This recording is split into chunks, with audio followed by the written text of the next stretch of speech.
आज को मैं आप पढ़ाऊँगा कक्षा 6 के विज्ञान में इकाई 3 पदार्थों का पृथक्करण।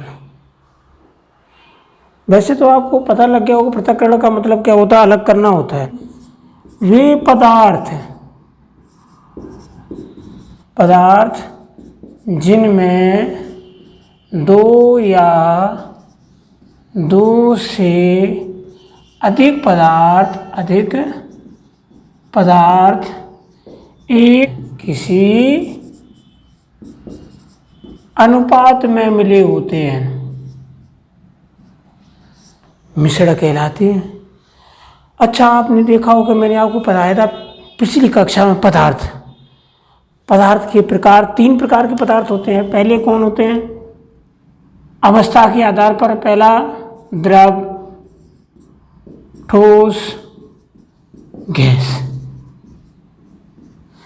उन्हीं के बारे में आपको बता रहा हूँ कि मिश्रण के बारे में। मिश्रण क्या है? दो या दो से अधिक पदार्थ जब किसी अनुपात में मिले होते हैं तो वो मिश्रण कहलाते हैं। ठीक, ऑक्सीजन है, हाइड्रोजन है, कार्बन डाइऑक्साइड है, हीलियम, लिथियम, मीथेन, ये सब गैसें हैं। तो ये वायु जो है ना, वो एक मिश्रण है। इसके बारे में, मिश्रण के बारे में आप जाएंगे। अभी आप देखेंगे कि एक साड़ी आपको दिख रही होगी, उसमें आप देख के वीडियो को रोक कर देखना कि क्या क्या दिख रहा है। उसमें दिख रहा होगा आपको वायु। अच्छा, एक बात और ध्यान समझना है कि मिश्रण में है अवयवी गुण क्या होता है। मिश्रण के बारे में जान लिया। अब बता रहे मिश्रण के अवयवी गुण। मिश्रण के अवयवी गुण क्या होते हैं? जैसे कि जो मिश्रण होगा उसमें जो पदार्थ मिलाए गए हैं पहले से,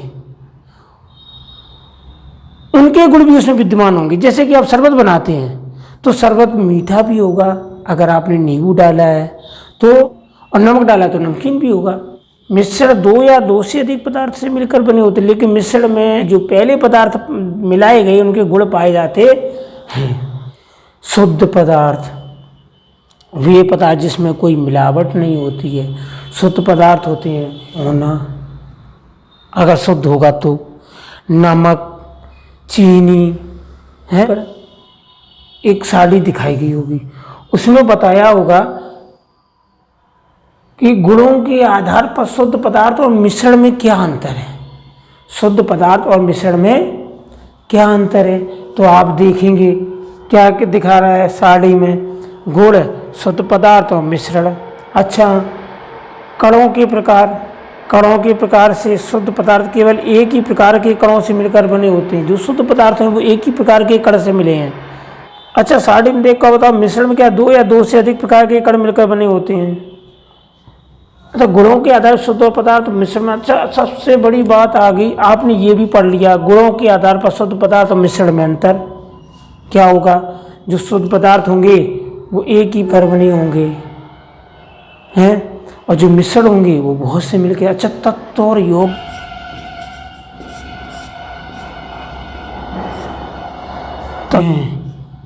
तत्वों के अणुओं में एक ही प्रकार के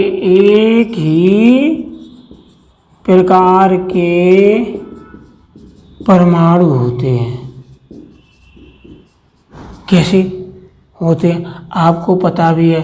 परमाणु वह छोटी छोटी इकाई है जो पदार्थ का निर्माण करती है। यानी पदार्थ के निर्माण की मौलिक इकाई किसको कहा जाता है? परमाणु को कहा जाता है।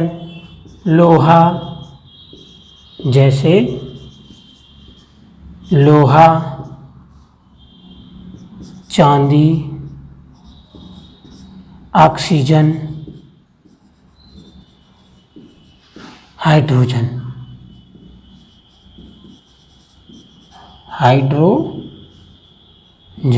अच्छा, आप जानते हो जब हाइड्रोजन का एक परमाणु हाइड्रोजन के दूसरे परमाणु से मिलता है तो हाइड्रोजन का तत्व बनता है, अणु बनता है। परमाणु जब परमाणु से मिलते हैं, परमाणु प्लस परमाणु मिलता है तो अणु बनाते हैं। क्या बनाते हैं? ये हाइड्रोजन का अणु है, ये हाइड्रोजन का परमाणु है। ऐसी ऑक्सीजन के होते हैं।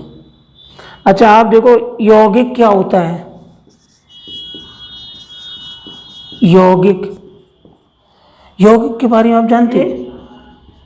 पदार्थ जो दो या दो से अधिक,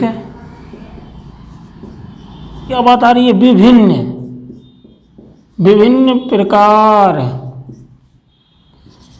के परमाणु से मिलकर बनते हैं। कैसे?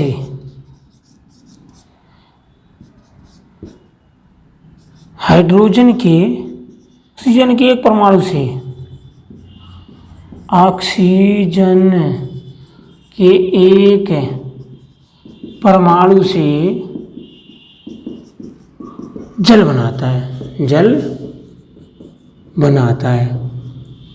कैसे? से हाइड्रोजन का एक अणु हाइड्रोजन का एक अणु ऑक्सीजन के एक परमाणु से जब मिलता है तो जल H2O बनता है। अणु है, उनके गुण विद्यमान रहते, लेकिन यौगिक में वो गुण विद्यमान, क्योंकि यहाँ पानी में आपको ना तो ऑक्सीजन अलग दिखाई देगी ना हाइड्रोजन अलग दिखाई देगा। एक निश्चित अनुपात मिलते हैं। अगर इसको हाइड्रोजन का एक अणु ना करके दो अणु कर देंगे तो ऑक्सीजन के फिर, यानी कि अनुपात इनका निश्चित रहेगा। अगर अनुपात इनका निश्चित नहीं हुआ तो ये यौगिक नहीं बनाएंगे। अब क्या होता है मिश्रण के प्रकार, अभी तो आपने पढ़ा। अब बताऊंगा मिश्रण के प्रकार। मिश्रण दो प्रकार के होते हैं। मिश्रण कितने प्रकार के होते हैं? दो प्रकार के। पहला होता है समांगी मिश्रण, और दूसरा होता है विषमांगी मिश्रण।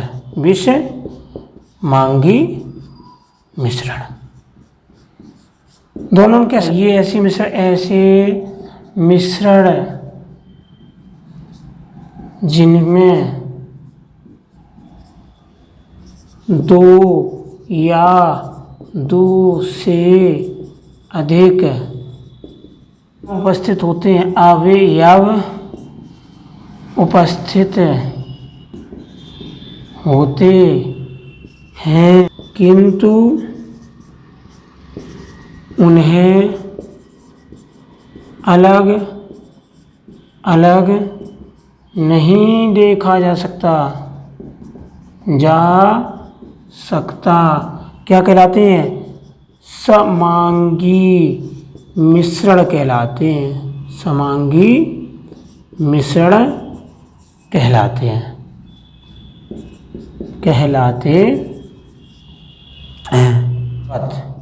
जैसे शरबत। समांगी मिश्रण ऐसे मिश्रण जिनमें दो या दो से अधिक अवयव उपस्थित होते हैं और उन्हें अलग अलग देखा जा सकता है। समांगी मिश्रण में देखा नहीं जा सकता है, विषमांगी मिश्रण में देखा जा सकता है। इसका मतलब है जैसे पानी व वालू का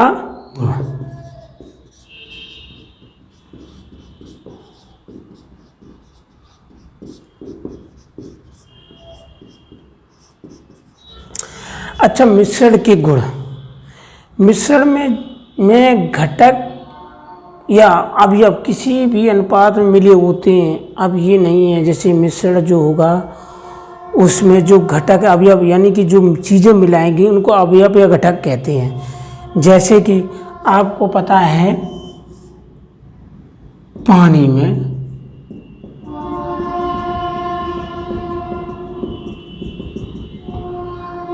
चीनी मिलाई जाए, चीनी मिलाओ तो स्वाद अनुसार मिलाएंगे। कितना मीठा कौन शरबत पीना चाहता है, कोई कम मीठा पीता है तो कम मिलाएगा, ज़्यादा मीठा पीता तो ज़्यादा मिला लेगा। तो क्या मिश्रण में जो घटक होते हैं वो किसी भी अनुपात। अच्छा मिश्रण में घटकों के अपने गुण विद्यमान होते हैं। ये तो कितनी बड़ी बात कह रहा है कि अगर जैसे कि शरबत बनाया जाए तो उसमें चीनी मिलाई जाए या नींबू डाला जाए तो उनका भी प्रभाव दिखेगा। यानी कि शरबत होगा वो मीठा भी होगा और खट्टा भी होगा। पानी में अगर चीनी मिला शरबत बन जाए, लेकिन उसको अगर गर्म करते पानी जैसी बस बन के उड़ जाएगा ना। बताया था जब आपको तो पता है कक्षा 6 वालों को बताया था कि अगर जब पानी को गर्म किया जाता है, खुलाया जाता है, तो भाप निकलती है, जल वाष्प। उससे क्या होता है, पानी गैस में बदल जाता है और गैस को फिर अगर रासायनिक क्रिया करा दो तो हाइड्रोजन ऑक्सीजन मिलकर फिर जल बना देते हैं। ऐसे ही इनके जो घटक होंगे इनको वापस अलग अलग किया जा सकता है। तो भाई पृथक्करण की आवश्यकता क्यों पड़ी? जब पदार्थों में अशुद्धियाँ मिली होती हैं तो उनको अलग करने के लिए जो विधि अपनाई जाती है उसको पृथक्करण कहते हैं।